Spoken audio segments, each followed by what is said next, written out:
Bon, ça va être un moment assez compliqué. Et j'ai envie de dire que l'analyse que je vais vous donner dans ce focus, forcément, vous connaissez le match que je vais vous débriefer entre le Real et le Paris Saint-Germain. Ça va être un match où il va y avoir des discussions qui vont être mises à épreuve. Et je ferai souvent référence à tout simplement ce que j'ai dit lors de la fameuse preview que je vous invite à voir, où j'ai dit certaines choses. Alors peut-être que certaines personnes n'étaient pas d'accord, voilà, avec ce que j'ai dit, mais il y a une réalité, c'est que ce que j'ai dit, c'est arrivé.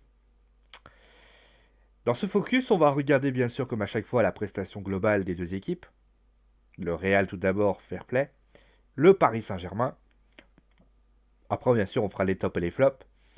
Mais j'ai comme la nette impression que, encore une fois, Paris... Alors attention, on va remettre les choses dans le contexte. Paris n'a pas fait un mauvais match. Quand tu regardes le match que fait Paris, ils font pas un mauvais match. Mais t'as le Real en face. T'as le Real en face, et on va quand même rappeler rapidement voilà, les buts. Donc c'était d'abord, il y a eu le premier but a été un but d'Adrien Rabiot. On s'est dit voilà que Paris allait quand même réussir un sacré coup. Malheureusement, bon, il y a une faute de Lo Celso. Penalty pour Cristiano Ronaldo qui le transforme. Je développerai après parce que vous allez voir que certaines personnes pourraient dire que Paris s'est fait un peu manger. On va quand même en parler aussi de ce qui s'est passé en première mi-temps. Puis ensuite, Ronaldo marquera le deuxième but. Un peu chanceux quand même, avec un centre, je crois, d'Asensio, de Lucas Vasquez. Et puis ensuite, troisième but, un but de Marcelo, qui en voilà 3 buts à 1. Donc finalement, pour le Real Madrid, alors rien n'est perdu, bien évidemment. Il reste un match retour, et si le Paris Saint-Germain marque 2 buts, les Parisiens seront qualifiés. Ça va être compliqué, mais en tout cas, voilà, les Parisiens ont fait des bonnes choses. Et justement, on va débriefer cette rencontre. On va essayer voilà, de décortiquer chaque chose qui s'est passée dans ce match. On va quand même parler rapidement aussi de quelque chose qui nous a, moi qui m'a un peu étonné, c'est l'arbitrage quand même, que j'ai trouvé tout de même un peu, alors on va quand même me dire oui, mais bon voilà, parce que t'es pro-parisien, j'ai trouvé l'arbitrage quand même un peu Real Madrid-est, dans le sens où j'ai trouvé que le PSG était parfois, on va dire, était quand même assez, voilà, était quand même désavantagé, il y a eu des fautes, ouais, on va dire que la faute, il y a des fautes, le deuxième but, il y a une faute sur Kipembe. Je suis pas certain que Ronaldo fait pas une petite faute, quoi. Enfin, il y a des fautes qui m'ont étonné, très franchement. Bon, après, comme toujours, ça reste toujours à l'appréciation de l'arbitre. Mais voilà, ça c'est mon avis. Donc, qu'est-ce qu'on peut dire déjà des deux équipes? Alors, on va commencer déjà avec le Real Madrid. Alors, je vais quand même déjà commencer par une chose. Oui, le match est d'excellente qualité. Honnêtement, on a eu un vrai match de Ligue des Champions. Ça allait vite, ça allait à 2000 à l'heure. Et avant qu'on commence à râler et qu'on dise voilà, c'est bon, 3 buts à 1, les Parisiens ont fait de la merde, j'ai juste rappelé une chose. Les Parisiens ont fait un gros match, comme le Real Madrid a fait un gros match. C'est-à-dire que les deux équipes se sont confrontées. Il y a eu beaucoup de. Ça partait d'un camp à l'autre. Honnêtement, les Parisiens ont dominé la rencontre à un moment donné, notamment surtout en deuxième mi-temps. Mais le Real, pour moi, encore une fois, j'ai envie de dire, il faut quand même parler d'une chose. Quand j'ai entendu, moi j'ai regardé, vous savez tout, j'ai regardé les réseaux sociaux, parce que c'est toujours très intéressant de voir, bon, j'évite bien sûr les footistes qui font ouais Paris, Paris, ouais je suis parisien, ouais, non non c'est pas ça. Je regarde souvent les forums, je regarde aussi bien sûr les spécialistes, parce qu'on peut dire ce qu'on veut, mais eux ils connaissent le football. Alors ça vous plaît pas, il y en a certains que ça leur plaît pas parce qu'ils disent ouais c'est pas normal, etc. Mais ils connaissent le football. Daniel Riolo connaît le football.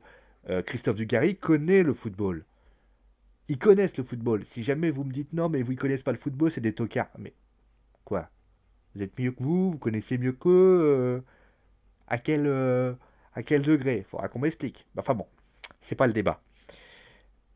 Et tous, vous, et moi j'étais très très étonné qu'on soit si confiant en disant voilà, le Real Madrid n'est pas le grand Real Madrid. Alors peut-être qu'il est un un peu moins bien cette année, on va pas se mentir, c'est ce que j'ai dit. Mais le PSG n'est pas mieux non plus. Le PSG n'est pas... c'est pas la grande équipe quand même, attention. Et j'ai bien mis en avant les difficultés parisiennes. Parce que oui, du côté du Real, il y avait peut-être des difficultés, mais quand tu regardes l'équipe du Real, elle est beaucoup plus équilibrée. On peut déjà dire une chose.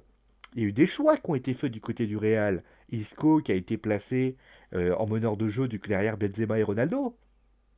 Pas marché parce que Ronaldo et Benzema ont... Bon, certes, Ronaldo marque un doublé, mais Benzema, on l'a pas trop vu. Euh, on peut citer aussi la Nacho qui est sur le côté droit aussi. Bon, c'est ça classique, mais c'est une solution. Avec Casemiro. Alors, c'était un peu hésitant, hein. Il y en a qui dit 4-4-2 Losange, il y en a qui dit 4-3-2-1. Enfin bon, c'était vraiment. Voilà, c'est des choix. Zidane a fait des choix. Après, on parlera des choix du Emery après. Et moi, ce que je remarque, Gareth Bale qui n'était pas titulaire, moi, ce que je remarque, c'est que ça a payé. Alors après, les remplaçants aussi ont payé. À un moment donné, c'était aussi un duel de coach. Unai Emery contre Zinedine Zidane. Zidane a fait des choix, a changé des choses qui ont fait des dégâts. Quand il remplace, et on est obligé d'en parler, quand il remplace, que je me souvienne bien, quand il remplace Karim Benzema et qu'il met, alors attendez, quand il met, qui c'est qu'il met? Il met un attaquant, je crois, il met Gareth Bale, il met Asensio, Vasquez et Bale. Il met un système plus offensif. Et je crois que c'est pas, je sais plus si c'est quasi, je crois que c'est un des quatre qui saute, mais je sais plus lequel saute. Je me souviens plus, il faudrait que je regarde. Mais il monte d'un cran l'équipe. Et donc, il passe à deux milieux de terrain. Alors, je ne sais plus si c'est Modric, Casemiro ou Kroos qui part. Je ne sais plus. Il faudrait que je me renseigne. Mais il monte d'un cran l'équipe. Et forcément, en montant d'un cran l'équipe, il montre à l'équipe adverse ce qu'il veut, la victoire. Quand tu regardes ce que fait le Real, tout est huilé. Tu peux leur dire ce que tu veux. Ce qui s'est passé aujourd'hui, c'est un duel où tu vois un mec, un entraîneur, qui sait ce qu'il sait faire. On est obligé de le dire, Unai Emery s'est planté dans son coaching. Ce que Zinedine Zidane n'a pas fait. Quand tu regardes le système en première mi-temps, tu vois un système qui met en avant. Alors oui, il y a eu des problèmes en deuxième mi-temps, c'est vrai. Mais quand tu regardes la première mi-temps, tu te rends compte à quel point ce système a fonctionné. Ça m'a fait penser notamment au match entre le Barça et le Real. Beaucoup de monde a montré voilà le fameux 3-0 du Barça. Mais regardez la deux. Je sais pas, on ne pourrait pas le voir parce que malheureusement, peut-être des highlights. Mais regardez bien la première mi-temps du Real. Elle est typique de ce qui s'est passé aujourd'hui. Alors oui, c'est vrai que défensivement, ils ont des difficultés, ça se voit. Mbappé, Neymar, les accélérations, c'est pas leur truc. On voit que quand on les bouscule, le Real, c'est pas ça. Mais de vous à moi, de vous à moi et de moi à vous, regardez du côté l'aspect offensif du Real. Regardez la qualité offensive du Real. Ça va vite, ça va drôlement vite. Et je suis désolé, ça joue juste, c'est réaliste. Parce que c'est ça aussi que le PSG a manqué, c'est que le Real a été aussi réaliste. Pas au niveau des occasions, parce que je pense que le Real a eu des occasions aussi. Mais quand tu regardes, la frappe de Neymar qui passe au-dessus en fin de match, Ronaldo il la met au fond, hein. Il la met au fond, Ronaldo, avec le genou. Marcelo c'est pareil.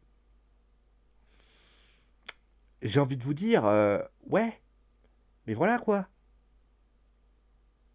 Moi, je vois un mec comme Marcelo qui a été intraitable sur son côté gauche. Donc, on parle du côté droit du PSG. Et ça a été compliqué. Et ça, je suis désolé, on est obligé de le mettre. Quand le PSG fait des... Moi, je suis le premier à reconnaître que le PSG, bah, le Real a fait un énorme match. Sur le papier, ils étaient 50-50. Mais quand tu vois, forcément, tu es obligé de regarder. Alors, C'est pour ça d'ailleurs que je suis un peu en train de critiquer, parce que quand tu regardes les deux équipes, ils étaient comme ça. Très clairement, c'est un match où tu vois que le PSG, après, bon, tout est relatif, mais équivaut au Real. Pas au niveau du palmarès, pas au niveau de ce...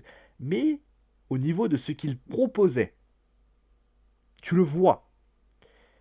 Le problème, c'est qu'il y a des lacunes que le PSG a. Quand tu regardes les détails, quand tu fouilles un peu, tu te rends compte que le PSG a des lacunes que le Real n'a pas. Des lacunes d'un point de vue de la composition d'équipe. J'en reviens encore à ce qu'a fait Zidane par rapport à Unai Emery. On parlera justement du choix tactique de ne pas mettre Thiago Silva. Est-ce que c'était une bonne idée? Est-ce que, quand tu es Di Maria, tu prends bien le fait d'avoir pas joué un match aussi important que celui-là?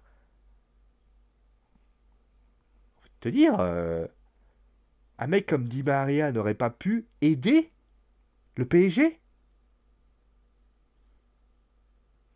Alors que de l'autre côté, il y avait une réelle confiance. On fait appel à tout le monde. Et ça, c'est une réalité. Mais, forcément, voilà. Défensivement, le Real n'a pas été exceptionnel. Ça reste acceptable aussi. Tu vois que c'est un peu mieux. Tu vois que Marcelo et Nacho, c'est mieux. Il y a quelque chose de mieux qui fait que le PSG a perdu. Ça s'est pas joué à... Le 3-1, il est sévère. J'estime que 2-1, ça aurait pu être justifié. Le 3-1 est sévère, mais quand tu regardes les détails, finalement, il est mérité. Il est mérité parce qu'en première mi-temps, tu vois que le PSG, mais limite, ils sont en train de... Ah bah ça... Limite, ils sont en train de pleurer. Hein. Mais ça, les gens ne le voient pas parce que les gens ont vu... Alors les gens verront le résultat, ils verront le Real pour ceux qui ont envie de voir le Real. Mais ça, c'est une réalité. Enfin bref. Voilà l'idée un peu ce que je voulais dire par rapport au Real Madrid. 12 minutes, vous voyez à quel point on parle beaucoup. On passe maintenant eh bien, au PSG. Et j'ai envie de dire, je vous invite à aller voir ma preview que j'ai fait pour de ce match. Vous allez voir à quel point tout ce que j'ai dit s'est réalisé. Quand j'ai parlé, alors j'ai mis Kurzawa, mais quand j'ai parlé des latéraux, ouais. Alors certes, Ronaldo n'était pas dans ce côté, mais ça s'est vu. Hein. Ça s'est drôlement bien vu. Ça a été une catastrophe. Les latéraux, enfin, ça a été un peu mieux sur le côté droit, mais Berchic a fait des trucs. Waouh! Ensuite, Sentinelle, le premier but parisien. Il est pour qui? Les fautes de placement, j'ai envie de dire, c'est à cause de qui? À un moment donné, les choix d'Unai Emery vont encore être discutables, mais c'est discutable. Je suis désolé, c'est très discutable. Quand Unai Emery met Thiago Silva sur le banc, c'est un choix fort. Alors c'est un choix, mais Kipembe n'a pas été exceptionnel. On l'a vu un peu en difficulté. Marquinhos, pareil. Berchic, pareil. Pourquoi n'avoir pas mis Alves à droite et Meunier à gauche? Ça aurait pu être un choix fort. Lo Celso, alors oui, Diarra et tout ça. Mais Rabiot, mais Draxler. C'est un match hyper important. Pourquoi tu mets pas Rabiot? Tu penses que Rabiot il sera pas d'accord? Et que dire voilà de Cavani qui n'a pas été à la hauteur? Il y a eu des choses qui m'ont gêné. Et bon. Et certes, offensivement, c'était pas mauvais. Ah franchement, offensivement, c'était très intéressant. Mais je parle même. Mais défensivement, c'était une catastrophe. Lo Celso n'a pas su faire ce qu'il fallait. Et là, c'est une énorme déception. Je suis désolé, quand tu vois le match que propose le PSG, eh ben non. C'est ça que l'équipe qui va gagner la Ligue des Champions? Non. Je suis désolé, ce n'est pas le cas. C'est pas un match comme ça. Et ça s'est vu totalement. Tout ce que j'ai dit dans la preview, c'est réalisé. C'est-à-dire que allez voir la preview, mettez la preview, mettez cette vidéo, mettez le match au milieu. Tout ce que j'ai dit, c'est réalisé. C'est à se demander si j'avais pas vu ça de loin. Alors, tu peux changer. Alors, aussi les choix. Encore une fois, j'en ai parlé tout à l'heure. Di Maria vit ça comment de voir Dani Alves. Pourquoi ne pas mettre Thomas Meunier à la place de Dani Alves, Di Maria à la place de Cavani? Est-ce que c'était quelque chose qui n'était pas possible? Je regarde là-bas parce qu'il y a ma tête. Euh, non. Là, c'était une connerie. Il a fait des erreurs. Unai Emery s'est planté. Chose que Zidane n'a pas fait. Alors, tu peux être pro-Emery, pro-anti-Emery. Je fais ça. Alors, on va encore me dire, oui, mais je te vois venir au match retour, il va faire des trucs de ouf. Non, ça n'a rien à voir. Un match reste un match. Mais là, il a fait plein d'erreurs. Alors, Thomas Meunier, on va dire, oui, mais Thomas Meunier, il était bien quand il est arrivé. Oui. Moi, je ne dis pas que Thomas Meunier, remplacer Thomas Meunier est une connerie. Oui, c'était bien. Mais pourquoi ne pas laisser Dani Alves sur le banc? Et là, ça pose la question du statut de Dani Alves. Est-ce que on peut remplacer Dani Alves? Je suis en train de me poser cette question. Parce que là, ça a été typiquement ça. Di Maria, je répète, Di Maria qui fait un mois de janvier et un mois de février colossal, je suis à sa place, je me casse. Pourquoi? Pourquoi je ne joue pas ce match alors que je suis bon? Moi, je suis à sa place, je fais la gueule. Cavani, Di Maria, ça aurait pu nous offrir plein de choses. Enfin, je suis désolé, voilà. Enfin bref. On va pas aller plus loin. De toute façon, vous savez à peu près ce que je pense. Voilà, j'ai été assez clair. On va passer au top et au flop. Parce qu'il est quand même. Ça fait quoi 16. Putain, ça fait. Putain, j'ai parlé 4 minutes du PSG. Bah oui, forcément. C'est difficile de pas parler du PSG parce que forcément, tout ce que j'ai dit du PSG, c'est réalisé. Allez voir la preview. Je crois qu'elle traîne au bout de 3-4 vidéos de celle-là. Allez voir la preview. Allez la voir. Juste allez la voir. Tout ce que j'ai dit s'est réalisé. Le côté gauche qui s'est planté, le côté droit qui s'est planté, la défense qui a été un peu mauvaise, le milieu de la sentinelle qui n'a pas été bonne. Tout s'est réalisé. Allez voir, vous allez voir, c'est typiquement tout ce que j'ai dit. C'est comme ça. Oui, je sais, ma tête à gauche. Allez, on va passer maintenant au top et au flop. Alors, au niveau du top, numéro 1, numéro 3, bah, j'ai envie de mettre Areola quand même. Parce que le mec, quand même, tous. Alors, oui, ça aussi. Les gens diront oui, le PSG, c'est sévère et tout. Ouais, qu'on parle des occasions du Real Madrid en première mi-temps, où Areola, limite, il est à deux doigts d'aller chercher les buts quasiment tout le temps. Il a trois quatre arrêts, je sais pas comment il les fait, hein. Alors on peut critiquer Areola tant que tu veux, mais il y en a un qui a répondu présent, c'est lui. À un moment donné, voilà. Alphonse Areola, pour moi, il était là. Le penalty, il a doigt de l'arrêter. Il y a des ballons. Le troisième but, il est caché. Franchement, Areola, bravo. Top 3. Le deuxième, bah Ronaldo. Parce que voilà, hein, Ronaldo, il n'y a pas besoin. Ronaldo, c'est un mec, voilà, il fait pas grand-chose. Il n'a pas fait grand-chose dans ce match. Mais il claque un doublé. La différence avec Neymar, elle est là. Neymar, il prend un ballon, il la met au-dessus. Il a fait des bonnes choses, Neymar, attention. Mais c'est là qu'il doit être déterminant, Neymar. C'est pas. Il aurait dû marquer ce but à la 80, je sais plus, 91e minute. Et pas la mettre trop dessus. Donc deuxième. En tout cas, il s'est battu, Neymar. Mais Ronaldo a été bien. Et le premier, bah, j'avais de mettre Marcelo parce que putain, mais quel travail de Marcelo. Défensivement, il a été exceptionnel. Alors offensivement, il marque le but. Il est combatif comme jamais. Bravo à lui. Et on parlait des latéraux, voilà, bravo à lui. Il y a Ramos aussi hein, qui a été très bon. Franchement, moi, il m'a épaté. Rabiot a été bien aussi. Aussi, Mbappé a été bien. Franchement, il y a eu des bons joueurs qui ont vraiment fait leur job. Mais voilà, j'ai mis ces trois-là parce que je trouve que voilà, il y avait vraiment trois bons joueurs qui est arrivés. Au niveau des flops, alors par contre, il y en a beaucoup, hein. Le troisième, alors, c'est compliqué, mais je vais mettre Benzema. Alors, Benzema Cavani, hein, franchement, les deux. Parce que Benzema, j'ai trouvé inexistant. Alors, j'en peux mettre Cavani, hein, vous inquiétez pas, hein, les Madrilènes. On peut mettre Cavani, parce que les deux ont été inexistants, hein. Si vous voulez, je les ferai en clignotement, mais voilà. Très clairement, on n'a pas d'attaquant. C'est un peu dommage. Mais Benzema, habite Cavani, il est un peu dans le but, premier but, dans le but parisien. Là, Benzema, il a rien fait, hein. Il a une frappe, je crois, mais sinon c'était relativement très discret. Mais finalement, c'était dit compliqué. Le deuxième, bah, c'est quelqu'un qui a fait un. Alors, c'est quelqu'un qui a quand même fait un bon match. Mais comme que il était en défense, Marquinhos. Alors, attention, je sais ce que vous allez me dire. Oui, mais Marquinhos, t'es sérieux, il a fait un super. Oui, mais les deux buts, ils sont pour lui. Euh, malheureusement. Après, on peut. Alors, si vous voulez vraiment, je vais mettre aussi Beacic qui n'a pas été exceptionnel. Et voilà, ça n'a pas été non plus la. Et Kipembe, voilà. Marquinhos Kipembe, moi j'ai trouvé que c'était compliqué quand même, hein. Voilà. Et après, le numéro un c'est Lo Celso. Lo Celso, parce que.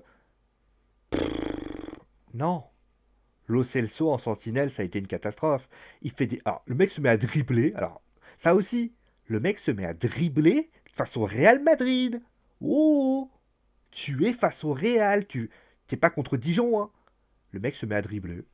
Voilà, c'est ça. Il perd des ballons, il cause le penalty. Il a fait n'importe quoi, Lo Celso. Ça a été une catastrophe, Lo Celso, dans ce match. Flop 1. Franchement, ça a été une catastrophe. Et je pèse mes mots, franchement. Moi, j'aime bien ce joueur, je le trouve très sympathique. Mais moi, Lo Celso, ça a été une catastrophe. Voilà. Alors, si je dandine du cul, c'est parce que j'ai mal au ventre et très clairement, ça commence à. Voilà, Voilà, c'est pour ça, hein. C'était pas. Voilà, je gigote pas pour gigoter, j'ai vraiment mal au ventre. Bon, voilà, donc je vais quand même m'arrêter rapidement, voilà, parce que ça commence à sentir le roussi. Bon, je vous fais des gros bisous, en tout cas. Bon, on espère que le match retour se passera mieux. Je vous fais des gros bisous, et bien sûr, je vous retrouve bien sûr pour le focus, un autre focus, combien lequel, je sais pas. Mais en tout cas, moi je vous fais des gros bisous. Moi pour cela, je vais aller aux toilettes. Moi je vous fais des gros bisous et je vous dis à la prochaine. Allez, ciao tout le monde. Vite, vite, vite, vite, vite, vite.